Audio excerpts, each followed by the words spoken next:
You're watching TVC Breakfast. Now, the adoption of indirect primaries by political parties that involve the delegate system have seen many lawmakers lose their party tickets.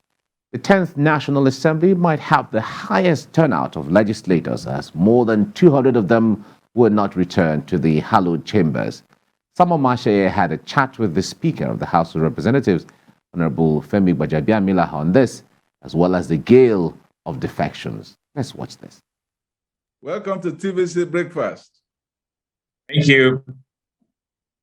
I want to say before we start, happy birthday to you, happy 60th. Well, thank you. Now that you've told the whole world how old I am, kind of. Well, let us start with your legislative experience. It's been a core. You know, when you get to the sixth floor. Yes. When you get to the sixth floor, you try to keep it as quiet as possible. It is also interesting that you are now in your third year as Speaker of the House of Representatives and so on. What would you say have been your experience, your experience as the chief lawmaker in the House of Representatives and number 4th citizen, as I say, in the Federation? What has been the experience like? What have been the challenges, and what have you had to endure doing this job? Well, I mean, again, that's very wide. But in 3 years, I've been the Speaker of the House of Representatives. I mean, you've come to that realization, or you come to that shoulder. And that's tough, and that's very difficult, and it comes with challenges. And whilst you're trying to manage that, you also have to manage your primary constituency as well. Well, you don't even have a primary constituency anymore. Your primary constituency is Nigeria, but then you also have your colleagues that you have to work with, and all of this come with their challenges as well. Part of the challenge is that you have to be there 24/7. It's not a 9-to-5 job. Be there for everybody. The weight of the country and the challenges of the country are on your shoulder. And it doesn't even matter whether it's your constitutional responsibility. You must have to solve problems. It's a problem-solving job, and people don't care whether you're responsible for this or for that. All they know is that you're the Speaker. So you need to get the job done.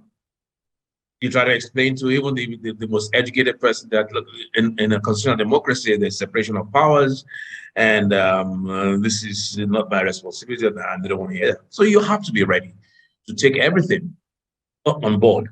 And that's a very challenging job. And I say to people, it's the most, being the Speaker is the most difficult or most challenging job in the world, because you have the responsibilities that are enormous. Apart from the whole world, you have 359 other members that look up to you to deal with, one problem or the other, and you must do that. You must answer to their needs. You must answer their calls, and unlike and you're first among equals. They're your contemporaries. They're not.